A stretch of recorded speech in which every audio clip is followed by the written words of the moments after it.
triplex villas at Kollur, APR Projects. But అన్నయ్యకి ఎలా luck కలిసి వచ్చిందంటారు అసలు అంటే ఆయన అసలు సంబంధం లేని ఫీల్డ్ బ్యాంక్ ఎక్కడో జాబ్ బ్యాంక్ లో జాబ్ అది వేరే విషయం. అంటే మా 70లో హైదరాబాద్ వచ్చాడు యాక్టర్ వాళ్ళని. అప్పుడు ఎవరు అక్కడ ఎప్పుడెప్పుడు సినిమా తెలుగు సినిమా తక్కువ కదా, దాంతో ఎవరి డైరెక్టర్లు కలవటం చేయటం. ఆ తెలంగాణ స్లాంగ్ విన్నారా కృష్ణ గారు ఒకసారి, అది నచ్చేందుకు పెట్టారు. ఆ సినిమా క్లిక్ అయింది ప్రతిఘటన. ఇక అది అందుకోవటం మళ్ళీ అట్ట కాదు, మళ్ళీ నో క్వశ్చన్ లుకింగ్ బ్యాక్ 750 సినిమాలు రెస్ట్ లేకుండా కొట్టేసాడు. ఓకే, అది అలా ఒక ఛాన్స్ చెప్తున్నా కదా, ఒక నటుడు ఎవడైనా అవుతాడు కానీ స్టార్ అవ్వడం అనేది అదృష్టం అండి. అది ఎవడేం చేయలేదు. దానికి ఎందుకు వస్తుంది, వాడికి ఏం వచ్చు అనే దానికి అసలు అర్థం లేదు. కొట్టిందంటే జాక్ పాట్ అలా కొడుతుంది అంతే ఒకటి. ఇప్పుడు ఎంతమంది చూడలేదు మనం, అందరూ స్టార్స్ యాక్టర్లా కాదు, కానీ దాని అక్కర్లేదు. అది టైం వస్తే యాక్టర్ అయితే ఇంకా బాగా అడ్వాంటేజ్ అవుతుంది మన కోసం.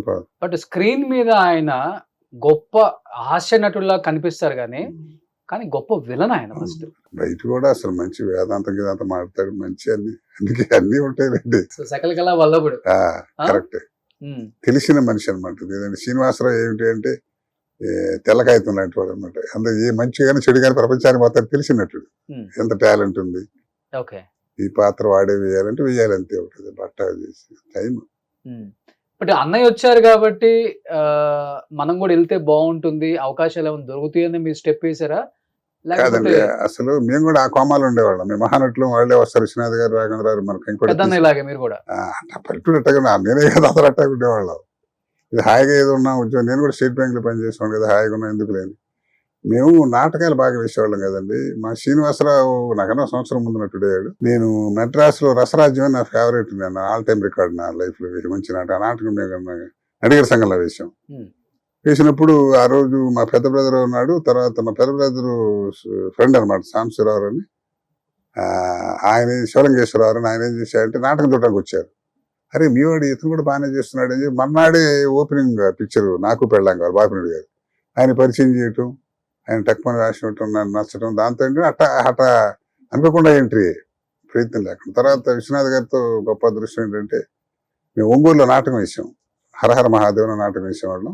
అప్పుడు ఏవిఎస్ ఇంకా సినిమా యాక్టర్ వల్ల అతను అక్కడ జ్యోతిలో పనిచేసేవాడు, అతను అక్కడ అసోసియేషన్ పెడుతూ దానికి ఇనాగరేషన్ విశ్వనాథ్ గారు.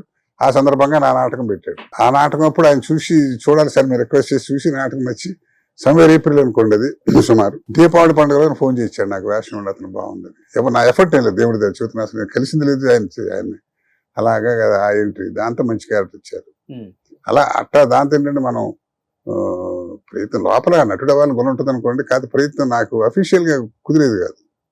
స్టేట్ బ్యాంక్ లో నేను మేనేజర్ క్యాడర్ అండి.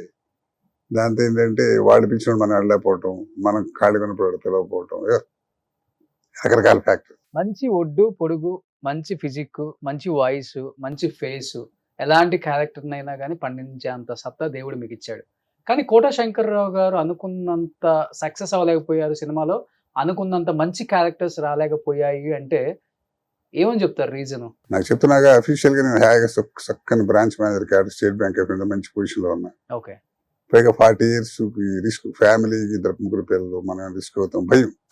మిగతా వెళ్ళిన వాళ్ళందరూ అట్లా రిస్క్ చేశారు, ధైర్యం చేసి మరి చేయలేకపోయాం. కొంత మెయిన్ కారణం అది.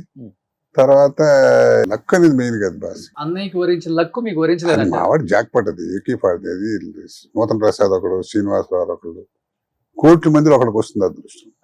నటుడు అంత స్పీడ్ నటనలో కూడా అంత రోజుకి 2 షిఫ్ట్లు యాక్ట్ చేసే స్పీడ్ అంటే మాటలు కాదు కదండి. అది ఎంత మహర్జాతకం. అది కొట్టమని కోడితే మళ్ళీ జాక్ నుంచి ఆశ్చర్యపడాల్సింది ఏంటంటే 1970లో మా శ్రీనివాసరావు యాక్టర్ వాళ్ళని ప్రయత్నం చేస్తే 85లో ప్రతిఘటనండి. 15 ఏళ్ళ తర్వాత అంత ప్రయత్నం చేశాడు, అంత ఓపిక ఏమైనా సరే సంగతి తెలుసుకోవాలి. మరి 85లో కొట్టడం నో క్వశ్చన్ లుకింగ్ బ్యాక్. కాబట్టి మనకు టైం ఇప్పుడు వస్తుంది అనే దాన్ని బట్టి తప్ప ప్రయత్నం ఇప్పుడు రోజు డైరెక్ట్ దండం పెడతామండి. రోజు 100 మంది ఉంటారు మనలాంటి వాళ్ళు, ప్రతివాడు ఉంటాడు. కోటా శ్రీనివాసరావు గారు తమ్ముడు కాదు కదా అక్కడ. అట్టాను కాదుగా, టాలెంట్ తర్వాత అండి. ముందు అసలు నీకు అవకాశం ఇవ్వాలని ఆలోచన రావాలి కదా, చూద్దాం ప్రయత్నం చేద్దాం, మన సిల్కా కాటన చూసే అవకాశం రావాలి కదా, చూస్తే కదా. తర్వాత నాకేంటంటే నేను వేసి చిన్న చిన్న పాత్రలు వేసినా నేను ఏ క్యారెక్టర్ కి ఎంజాయ్ చేయలే. సినిమా రంగానే బాగా ఉపయోగపడ్డా కానీ సినిమా రంగం నాకు ఉపయోగపడలే, కరెక్ట్ మాట అది. ఎందుకంటే నేను ఎవరు చూసినా పెద్ద మంచి ఎక్కడ మిస్ అవుతున్నాం బాస్ అంటారు కానీ ఆడొద్దురా అనేవాళ్ళు లేడు. కానీ ఆ టైం మనకు గుర్తు రావాలి, గుర్తు చేసేవాళ్ళు మనకు కలవాలి, సినిమా తీస్తున్నావని మీకు తెలియదు ఉంది 14 ఫ్యాక్టర్స్. సుమన్ టీవీలో మీ పర్సనల్ అండ్ బిజినెస్ ప్రమోషన్స్ కోసం కింది నెంబర్కి కాంటాక్ట్ చేయండి.